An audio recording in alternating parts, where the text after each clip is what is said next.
YouTube, what it do, man? It's your boy Dukes. In today's video, we're gonna be talking about my brand, Urbanoutlawco. So today is currently Wednesday, and something big has happened for my brand, and I just feel like I should make a video discussing that and discussing like what my brand means and what it's, because like my name can be very misjudged.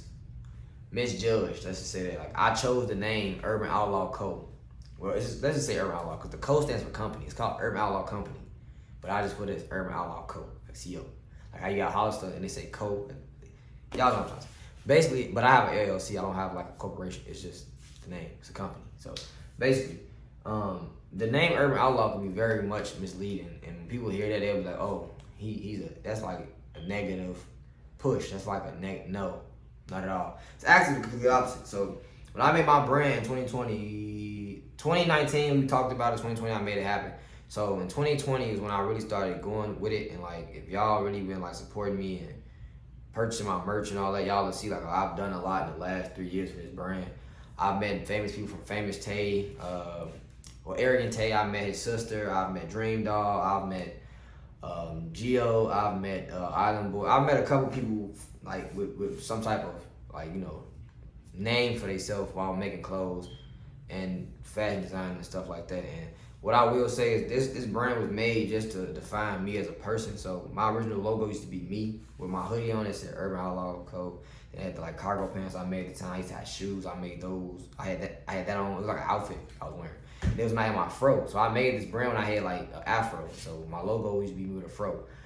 Now I have dreads clearly. The brand Urban Outlaw. Okay, urban is, if y'all know anything about like just geographics and stuff, urban is like considered a city. Like this is an urban area, you know what I'm saying? And you got rural, how do you say that R word? I can't say it, but that's like country. That's like, it's like dirt, you know what I'm saying? So I come from an urban environment. I come from a city. I'm a city boy. Like I lived in the city my whole life, Chicago, Illinois. And if you know about that city, you know it's like mainly talked about because of the gang life and the drill music and the killings and the rap. It ain't really got too much positive to talk about when you talk about Chicago, honestly. You don't talk about the lawyers we have. You don't talk about how many people graduate from college coming out of Chicago every year. You don't talk about how many people go off to college every year from Chicago, how many people get scholarships through Chicago, how many teams win state championships in Chicago, how many athletes we have in Chicago. You don't talk about that stuff when you hear about Chicago. You talk about drill music, killing, stuff like that. So, like I said, that's an urban city. Outlaw stands for like, in a way, from the Midwest, we heard the word outlaw is a criminal. It's a mastermind. He's a bad person. To me, I just thought outlaw just means somebody who's different, who stands out, who does not go with the system. Like let's say like, okay, my city was set up for everybody to, the way it's kind of set up, you're gonna eventually fall into some type of gang, or you're gonna eventually fall into some type of lifestyle.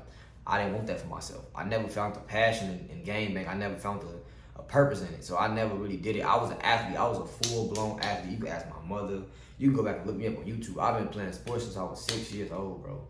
That was always my mother and my father were athletes. So growing up, it kind of just, and I'm very small. Y'all that see me or like know me in person, I'm probably about 125, 130. I've been small my whole life. Like when I was in high school, I think I was on like 113, 115. And I was playing football. I was the star corner my junior and senior year. I wrestled all 4 years. I did kickboxing while I was in college. I ran track in high school. I did a lot. Like I just kept myself athletically going because that was my escape. Because my background wasn't easy. I wasn't raised in a wealthy household. I wasn't raised in.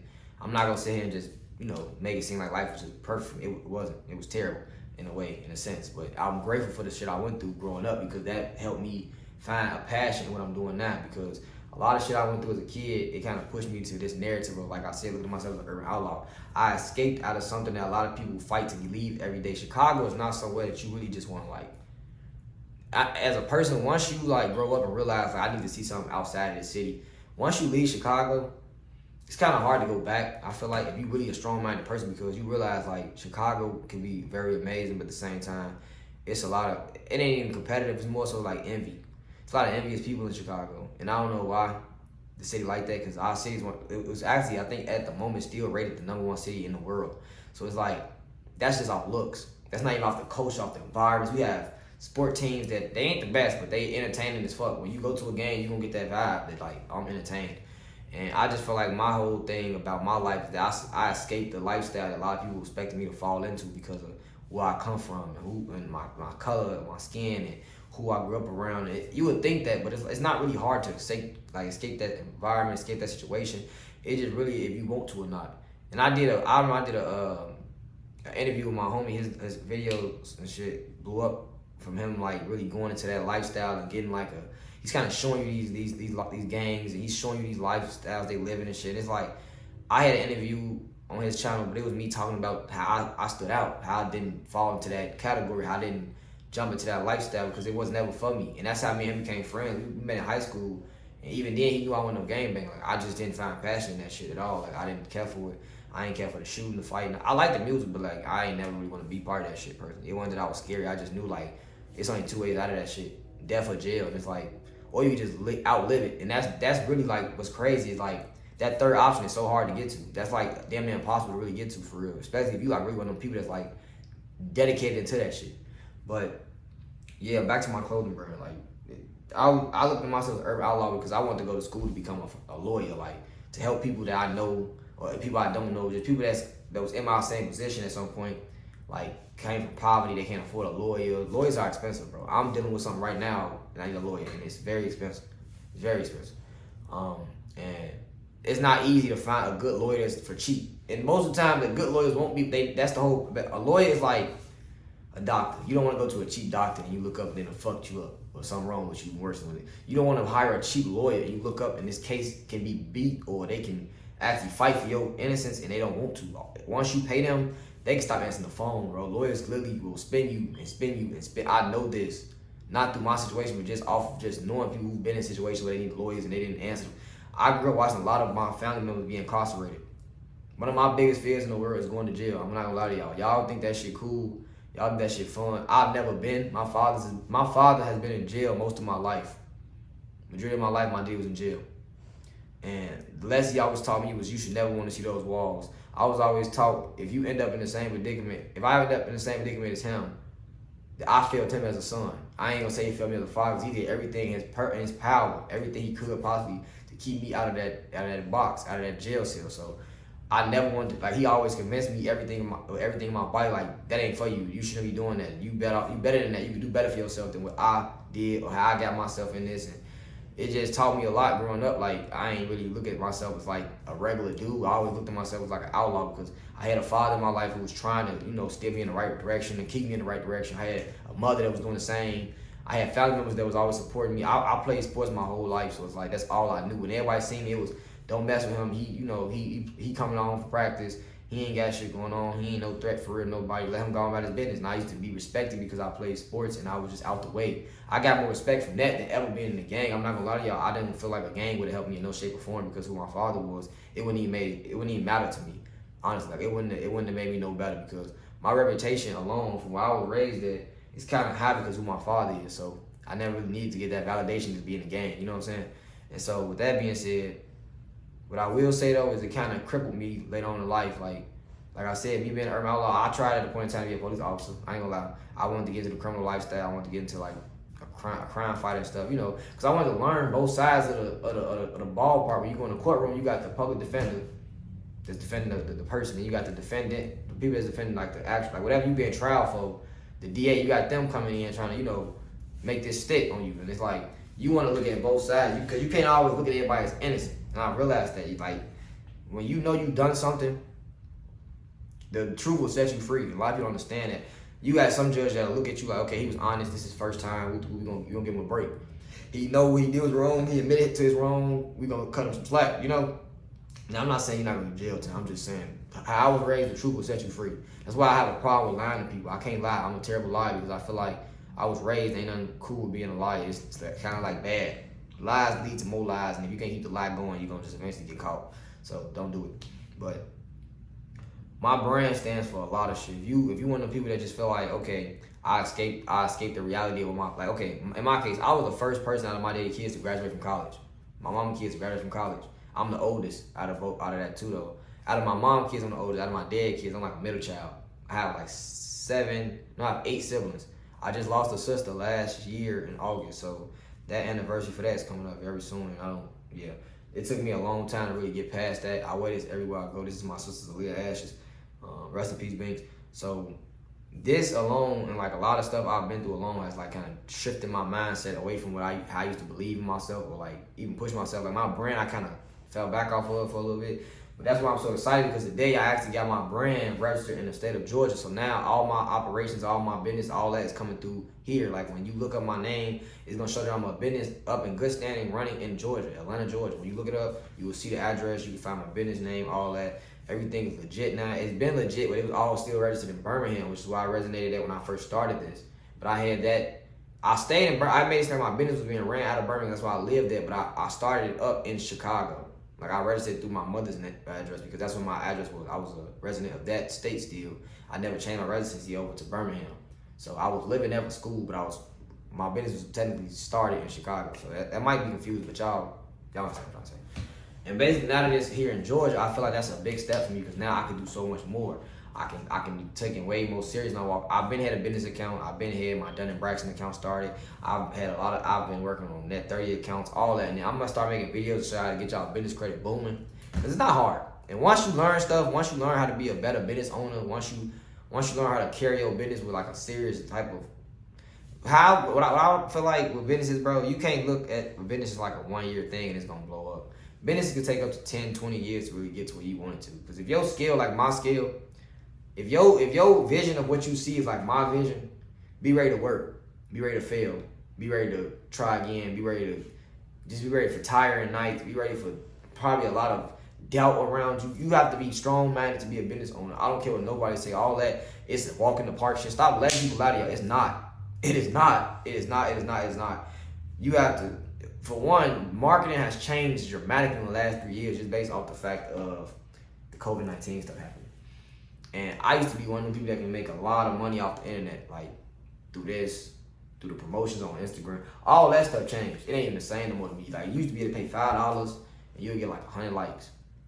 You used to be able to pay like $20, you'll get a lot of likes, you'll get a lot of interactions. Now, you have to hire people to do this stuff for you. I personally don't like doing online sales. I like the whole in-person. I don't know, I like people picking my stuff up. And it's nice, looking at it, flipping it around, feeling the material. Cause you can't describe material on a post on Instagram. You can't describe material on a post on Facebook. But when somebody feel your work, I call my stuff work because I've made the idea, I pushed to get it made, all that. I mean, you feel that I base a lot of my stuff on my brand off the quality, the looks. It ain't just about the prices. Like, my stuff not hot, and I do that on purpose because it's a price and margin type of thing I look at. Like, okay, what my competition selling their hats for? Like, okay, this hat for a long. Let's take this for example. I can go out and sell my stuff. My competition next to me, it sits a table next to me, right? They selling their hats for 40. Now I know I ain't paid no more than about, for example, okay.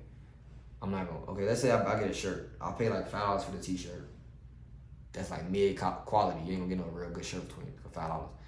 My good shirts, I be paying like $20 a blank shirt. So like a blank shirt costs $20 for me. That's why my quality be so, that's why I focus. So that's good quality though. That's the best quality you can get. That's like designer brand quality, like Balenciaga quality. When you touch it, it's thick. That was a t-shirt I'm talking about. That's $20, right? Probably to get it made how the idea I want for it to come to life and shit, it's another like $20. So that's $4 right there already. Now with those shirts, like that quality shirts, you would expect somebody to sell it for like 50, 60. Some people sell their shirts for 100. My shirts be $40, $45. Now y'all might look at it like, okay, you ain't making $5 profit. I'm a small business, bro. I'm not trying to I ain't even gonna lie to y'all. I'm not even doing it right now for the money. It's more so about just getting my name out there. You gotta start small and grow yourself up as you elevate in this game. Cause you can't come in. You can. I'm not telling nobody you can't do, but I just felt like I didn't want to come in just strong arming the industry. Like, I come out with a shirt, $500. They go, who the fuck is bruh? Why the fuck would we pay that much for this shirt? And that's the thing. If you online, they don't know your shit thick like that. So when you got so many people wearing your stuff and you see all these famous people with it on, famous people like, damn, these shirts only $50. These motherfuckers raw. You know what I'm saying? But it's like, then you look up and you making 3,000 sales a day. That $5 times 3,000, y'all do the math. It adds up, right? So it's like, how I look at it, profit is profit. people be having these large ass profit margins. Like they want to make back 30% of what they spent, or no, 30% times what they spent. They want to make back 100 times what they spent. It's like, and you just started. Like this your first year with this brand, and you already come out selling your shirts for $100. Them bitches gonna be sitting, and that's the thing you gotta realize, like who your audience is. You not like me. I don't sell to the rich at the moment. If the rich come, they're gonna pay them. I have a problem with giving out free stuff because it's like you're rich, bro. If a dude that's making money from a 9 to 5 and buy this shirt or this hat because he want to, why can't you? You know what I'm saying? So it's like people be like, you supposed to just send them stuff to their PO box.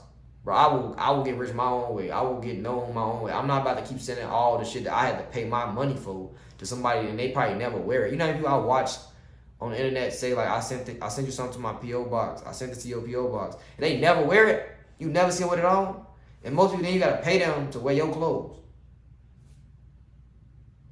That's bad investments to me. That's a bad investment. Unless like okay with Tay didn't buy when Tay had sister had a pop-up shop.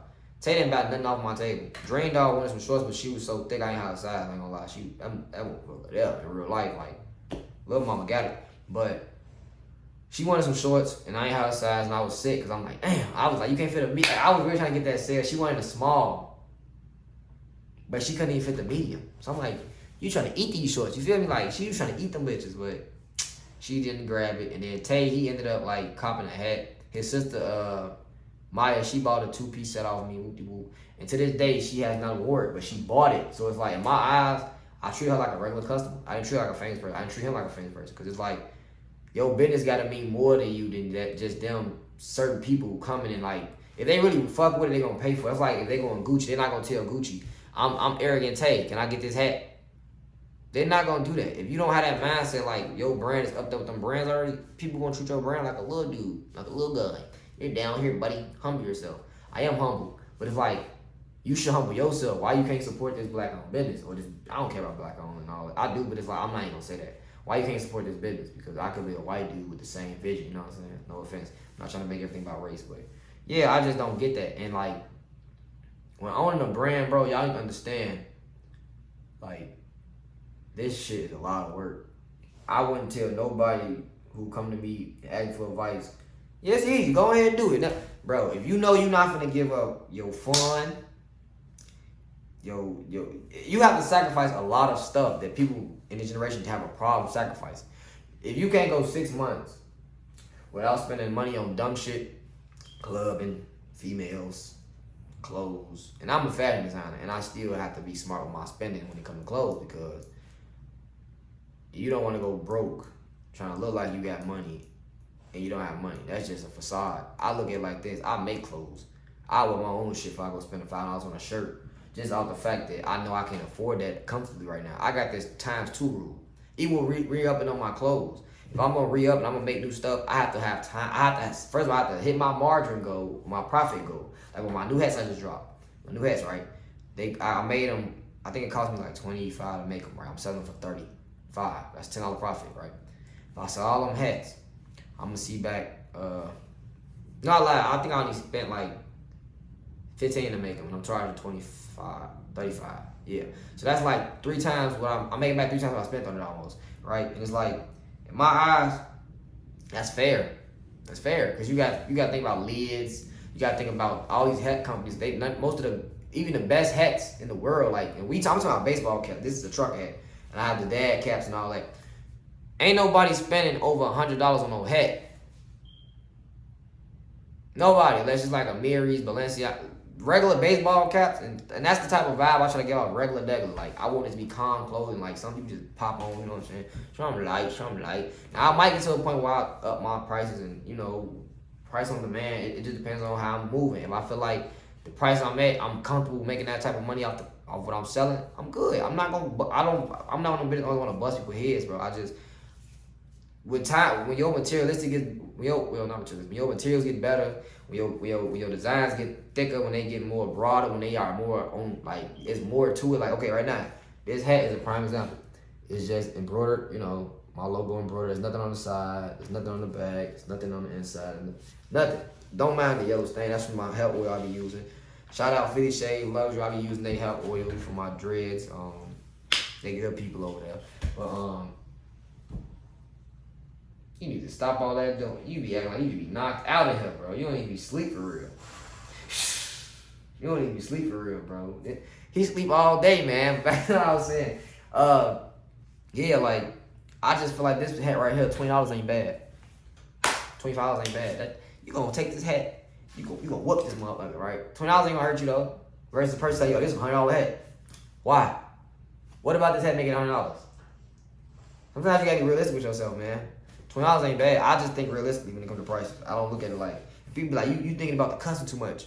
Bro, the customer is the business. No customers means no business. What do you mean? I'm thinking about you think about yourself too much. You think about, and that's what I always like to tell myself as a person myself, how I buy stuff, how I do all this, whatever. Would I want to spend $100 on a fucking trucker hat, bro? No. $20? Yeah, I'll throw a dove hat. Oh, this motherfucker clean, you know what I'm saying? And I'm one of the people, I'm a real live budget shopper. Like, I'll go shopping and try to find them deals. If you got them deals, I'm fucking with you. Like, I'm the type of person, I'll throw these hats on sale like 2 for $30. Just because I'm tired of looking at them. Like, if I had these hats for more than like 2 months or something, and I got some new ones coming out, I'm about to get these gone. 2 for $30, come on. I just want to make a profit. I'm still making times to what I paid.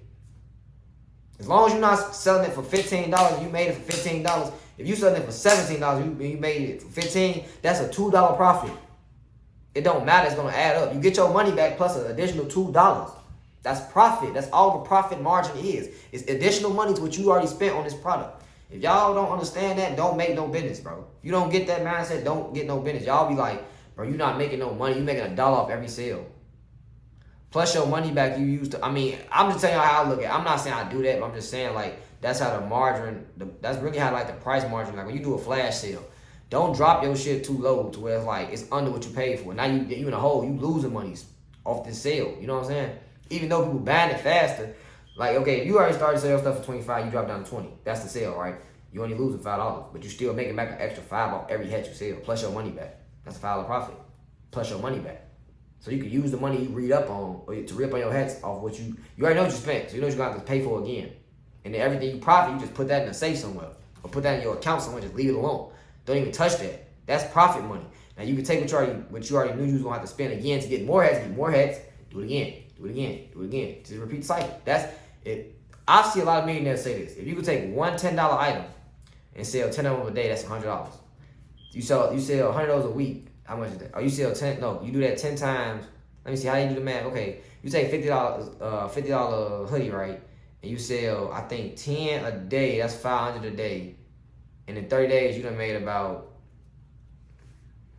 I can't do math. You made a couple thousands, right? You made like a large amount of money back. And that's all the mathematics of what it is. It's just like putting yourself on a daily goal. Like how many products do I want to sell in a day, right? But before you even get to that point, you got to know how to price your product. Because if you're trying to sell a hoodie for $50, right? And you sell that to 5 people, 5 hoodies, you already made $250 off just 5 of your hoodies. It don't even cost you that much. Like most hoodies, like if you go through people, I go through my vendors and stuff, I can probably get 50 hoodies for like $1,000, right? $1,000, right? So now if I take 20 of those hoodies, I already made my $1,000 back just off those first 20 hoodies. I have 30 more hoodies, right? What I say? I said 50 hoodies. What I say? 50. Yeah. So I took 20 hoodies, right? And make sure I'm doing the math on this. I think my math off. 50 hoodies times 5 would be 250. Yeah, so 250 times 4. Yep. So the first 20 alone, that's already $1,000. That's gone. That's real money. That's a sentence inside. Everything else after that is profit. So you got another 30 to work with. You make another $1,250 off of a $1,000 profit. You just made 20. What is it? You just made $2,250 off of a $1,000 profit. You doubled your money, right? Now you tell yourself every day, don't get to the point though when you start running low on your product. Whenever you get to like your last 5 hoodies. And sometimes you might get a load in, and the moment that bitch hit the dough, it's gone. Like you post it, sell out. You can't do nothing about it. That's good. That means you have an idea that people is really fucking with. That means you need to keep that motherfucker like. So you hit 1,000, just keep doing it. Like don't ever fall short. And once you start to see the margin or the numbers are like they shouldn't go down, because the more sales you make, the more people should see your clothes. The more your clothes start hitting stores, the more your stores and stuff start wanting to do business deals, doing all that. Like it's not hard to get rich, bro. I watch a lot of entrepreneurs. I follow a lot of people that's making clothes, and they say the same thing. If you sell 10 hoodies a day for $50, that's $5 in a day. You making $35 a week off just hoodies. Off just hoodies. $35 a week off hoodies. That's one product. Just your hoodies alone. You only sold what? 25 hoodies in a week, and you done made $3,500 off that. It's a lot of money. A lot of money. But people don't look at it like that, because they looking at it like, nah, 50 too cheap, I'm gonna sell for 60. Bro, you only pay like $20 for the hoodie you made. You being greedy. Greed is gonna kill everybody's business. If you one of the business owners that feel like you finna go and sell something for $200 and it's $1 million type of, like, okay. I'm not telling nobody how to price their stuff. I'm just saying, logically speaking, bro, just think about it. Would you want to pay that much? Your goal right now is to see a profit back, right? But you can't come out the gate, I'm selling this shit for $100 and think you gon', bro, your shit gonna be 16. The goal is to get it gone. Get it gone. Get it gone. Get it gone. That's the goal. If you can't do that, this ain't for you, brother. You can't be sitting on shit for months, years, and think it's cool. Right now, I got some shorts in the room I done had for 2 years. I'm irritated because it's like, they good shorts, but it's the wrong color. Everybody want black shorts. I don't understand. I thought gray shorts was in. So, cool little pair of shorts. I'm gonna get them going. I'm not finna lowball myself because it's like, they want a lot to get made, but it's like, I know the quality of them is worth what I'm charging. They're only $50. The shorts are only $50. It's just, I can't find them. I didn't know people don't like wearing shorts no more. I need to go to Miami with them shorts. I can probably get them gone in Miami in about a week. If I go to Miami for a week, I can sell them shorts out in a week. I know I can, because it's always hot out there. Here, the weather is bipolar. It's like one day you wake up, it's raining, it might be snowing shit in the summer out here. They so weird out here. You don't know what you gonna run into. Honestly, like, you wake up tomorrow, it might be a fucking thunderstorm. The next day it might be sunny as a bitch, 100 degrees out here. You go to Miami, it's cool breeze all year round, baby. Same temperature, around 70 to 90 to 100 degrees down out there. I don't think it gets to 100. Probably from 90 something to about 70 something is the lowest you're gonna see out there. In the daytime, at night, maybe 60. But like, that's the thing, they can wear shorts all year round. I go out there, that shit gone. I know it is. It's just planning everything out. As a business owner, accepting the fact that somebody had to learn about, it's better to ride along than ride people that's slowing you down. No cap. If you riding alone, any mistake you make, it's on you. Any hole you get in, it's on you. You got yourself in it, get it out. But when you start messing around with people, hanging out with the wrong crowd of people, and surrounding yourself around people that's distracting and stuff, I'm not saying play the blame game, blame them for all your failures, but it's a reason why you can't save no money for your business. It's a reason why your business not making no movement. It's every time you look up, you want to go do something for your brand. They want to go out and just have fun. You trying to make money. They trying to sit around and be regular for the rest of their life. You got to surround yourself around rich people, y'all.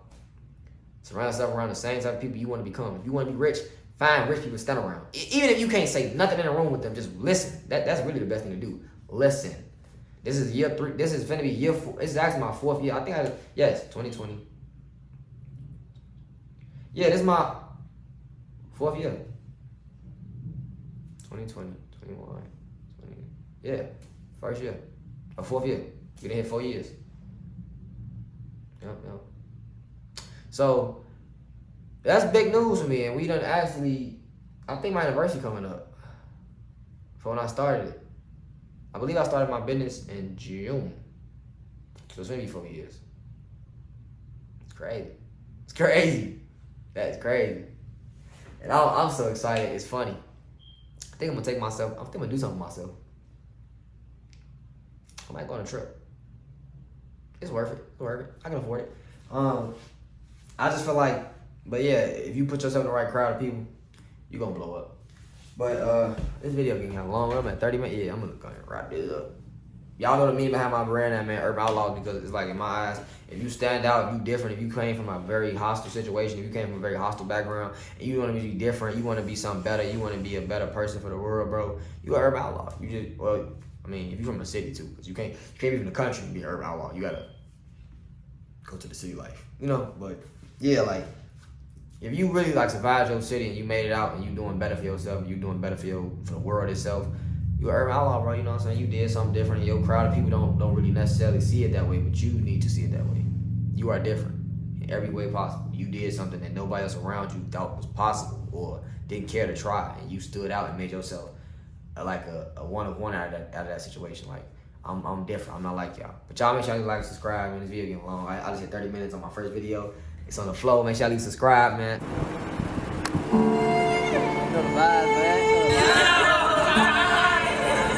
I think we got one. Yeah.